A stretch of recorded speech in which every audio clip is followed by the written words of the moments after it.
Welcome to the தமிழன் frames channel.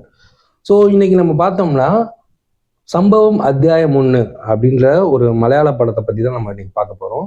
இந்த படம் வந்து ஆக்சுவலாக வந்து ஜியோ ஹாட்ஸ்டார்லேயே வந்து இப்போ ஓடிடியில் தமிழ் டப்பிங்லேயே ரிலீஸ் பண்ணியிருக்காங்க. ஸோ இந்த படத்தினுடைய கதை என்ன அப்படின்றத இப்போ நம்ம பார்க்கணும். இதிலிருந்து வெளியில் போகிறதுக்கு ஒரே ஒரு வழிதான் சார் இருக்கு. நானும் நீங்களும் இங்கே வரதுக்கு காரணமான அந்த சம்பவம் நடக்கவே கூடாது. கதையை வந்து நான் எங்கேருந்து ஆரம்பிக்கிறது அப்படின்னு தெரியல. ஏன்னா வந்து இது ஒரு டைம் லைன் ஸ்டோரி. ஸோ வந்து இது எங்கேருந்து ஸ்டார்ட் பண்ணாலுமே வந்து அது வந்து நான் வந்து ஸ்பாய்லர் பண்ணுற மாதிரி தான் இருக்கும். இருந்தாலும் முடிஞ்ச அளவு ஸ்பாய்லர் பண்ணாமல் நான் ஸ்டோரி சொல்கிறேன். ஆனந்த்னு ஒரு போலீஸ், அவர் வந்து என்ன செய்யறாரு, பனிஷ்மெண்ட்டுக்காக ட்ரான்ஸ்ஃபர் பண்ணப்படுறாரு. கேரளாவில் வந்து ஒரு டீப் ஏரியா, ஒரு காட்டு பகுதிக்குள்ளே ட்ரான்ஸ்ஃபர் பண்ணப்படுறாரு. ஸோ அந்த பகுதிக்கு போனோம்னா அங்கே கேரளா நம்மளுக்கு தெரிஞ்ச ஜீப்பில் தான் எல்லாருமே சேர்ந்து, இப்போ இங்கே ஷேர் ஆட்ட மாதிரி அங்கே ஒரு ஜீப்பில் ஏறி போகிறாங்க. அவர் ஸ்டேஷனுக்கு ஜாயின் பண்ணுறதுக்காக போகும்போது பார்த்தீங்கன்னா போகிற வழியிலே வந்து ஒரு போலீஸ்கார் வந்து குறுக்க வந்து அடிபட்டுறாரு. ஸோ வந்து அவரை தூக்கிட்டு அவர் என்ன செய்கிறாங்கன்னா அங்கே போய் ஒரு ஹாஸ்பிட்டலில் அட்மிட் பண்ணுறாங்க. அட்மிட் பண்ணுவது அந்த போலீஸ்காரோடைய வாக்கி டாக்கில இருந்து வாய்ஸ் கேட்குது. சார், நாங்கள் இந்த மாதிரி காட்டுக்குள்ளே மாட்டிக்கிட்டேன், நானும் போலீஸ்காரன் தான், காட்டுக்குள்ளே மாட்டிக்கிட்டேன், சுற்றி எங்கள் கூட வந்த போலீஸ்காரங்களாம் எங்கன்னு தெரியலை அப்படின்னு சொல்லி வாய்ஸ் கேட்டோன்னே ஸோ இவர் என்ன பண்ணுறாரு, இவரும் ஒரு 2 பேரும் சேர்ந்து என்ன பண்றாங்கன்னா அந்த போலீஸ்காரை காப்பாற்றுறதுக்காக காட்டுக்குள்ள போறாங்க. ஸோ வந்து எங்க இருக்கீங்க கேட்டுக்கிட்டே போறாங்க. ஆனா இவங்களுக்கு வந்து எந்த க்ளூவுமே கிடைக்கல. சரி, ஓகேன்ட்டு கடைசியா வந்து செய்றாங்க. அந்த மாட்டின போலீஸ்கார் வந்து இந்த ஸ்டேஷனை சேர்ந்தவர் தான் அப்படின்றது தெரிய வந்தோடனே அந்த ஸ்டேஷனுக்கு ஃபோன் பண்றாங்க. அந்த ஸ்டேஷனுக்கு ஃபோன் பண்ணி அங்க ஸ்டேஷன்ல உள்ள எஸ்ஐட்ட கேட்கும் போது தான் சொல்றாங்க, சார் அந்த மாதிரி எங்க ஸ்டேஷன்ல இருந்து யாருமே காட்டுக்குள்ள போனது இல்லையே, எந்த ஸ்டேஷன்ல இப்போ வரைக்கும் எங்க ஸ்டேஷன்ல எல்லாருமே நல்லா இருக்காங்க, சேஃபா இருக்காங்க, இப்பதான் ஒரு மீட்டிங் முடிஞ்சு எல்லாருமே நல்லா இருக்காங்க அப்படின்னு சொன்னோடனே இவங்களுக்கு டவுட் வருது. ஸோ கொஞ்ச நேரம் கழிச்சு வந்து அவருடைய பேரை வந்து சொல்றாங்க, அந்த எஸ்ஐ ஸ்டேஷன் அந்த ஸ்டேஷன்காரர்கிட்ட சொல்றாங்க. அப்ப அந்த ஸ்டேஷன் எஸ்ஐ என்ன சொல்றாருன்னா ஷாக் ஆகி அந்த காட்டை விட்டு வெளியே வாங்க அப்படின்றாரு. இவங்க ஏன்னு கேட்குறாங்க. இல்ல, இந்த பேர் உள்ள போலீஸ்கார் வந்து காட்டுக்குள்ள போய் தொலைஞ்சு போய் 30 வருஷம் ஆச்சு, இப்ப வரைக்கும் அவங்க எங்க இருக்காங்க அப்படின்ற எந்த இன்ஃபர்மேஷனுமே இல்லை அப்படின்னா இவங்க பயங்கர ஷாக் ஆகுறாங்க. உடனே என்ன செய்யறாங்க, அந்த வாக்கி டாக்கிலே அந்த போலீஸ் மாட்டிக்கிட்டேன்னு சொல்ற அந்த போலீஸ்கார்ட்ட இவங்க பேசுறாங்க. ஓகே, நீங்க மாட்டிக்கிட்டீங்க, ஓகே, இப்போ என்ன டேட், இன்னைக்கு என்ன டேட் அப்படின்னு கேட்கறாங்க. உடனே அந்த டேட் சொல்றாரு. என்ன வருஷம்? உடனே சார் விளையாடாதீங்க சார், என்னை காப்பாத்துங்க சார் அப்படின்றாரு. இல்ல, நீங்க வருஷத்தை சொல்லுங்க அப்படின்னோடனே 1994 அப்படின்றாரு. உடனே உங்களுக்கு எல்லாருக்குமே ஒரே ஷாக்கு, என்ன பண்றதுன்னு தெரியல. ஸோ இதுக்கப்புறமேட்டு இந்த கதையில நடக்கிற ட்விஸ்ட் அண்ட் டர்ன்ஸ் தான் இந்த படத்தினுடைய கதை. நீங்களும் அந்த பேய் கதை சொல்ல வரீங்களா? സാറ് ഇതെന്തോ പണിയാണ് സാറേ, നമുക്ക് ഇവിടുന്ന് പോവാം. സാറിന് എന്താ പേടിയാണ്? இந்த படத்தினுடைய டைரக்டர் இவர் வந்து ஜீத்து சதீஷின் மாங்கேத். இவர் வந்து இந்த படத்தை வந்து ஃபர்ஸ்ட் வந்து ஒரு ஷார்ட் ஃபிலிமா எடுத்துட்டார். போன வருஷம் ரிலீஸ் ஆயிருக்கு. ஒரு 15 நிமிஷம் ஓடக்கூடிய ஷார்ட் ஃபிலிம். இது வந்து இன்ட்ரோல் வரைக்கும் என்ன சொல்லணுமோ அதை வந்து ஷார்ட் ஃபிலிமா சொல்லிட்டாரு.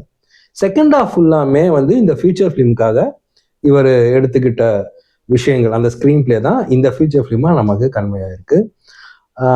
டிஓபி பார்த்தீங்கன்னா வந்து நமக்கு நவீன் அப்படின்றவர் தான் டிஓபி பண்ணியிருக்காரு. சூப்பராக பண்ணியிருக்காரு. ஏன்னா வந்து அந்த காட்டில் வந்து லைட்டிங் வந்து ஸ்டாண்டர்டாக நிற்கிறது ரொம்ப கஷ்டம். ஸோ அந்த லைட்டிங் ஆகட்டும், இன்னொன்று வந்து நம்ம கேமராலாம் பேன் பண்ணோம்னா ரொம்பலாம் பேன் பண்ண முடியாது.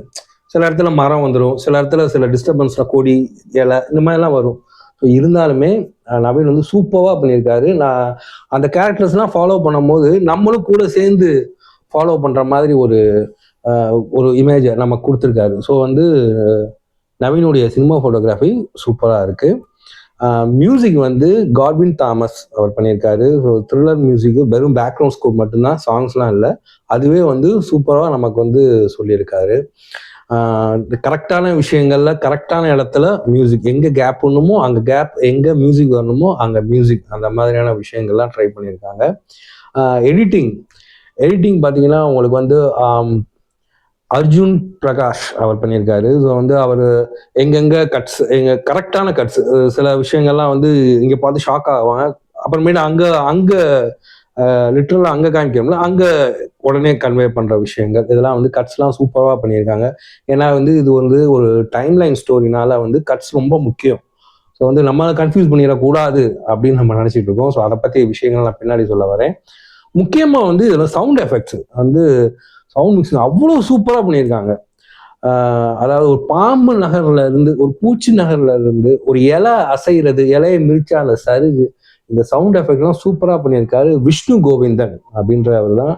அவருடைய சவுண்ட் எஃபெக்ட் வந்து அருமையான ஒர்க். அதுக்கு வந்து ஒரு பெரிய ஹேட்ஸ் ஆஃப் கொடுத்துருவான்.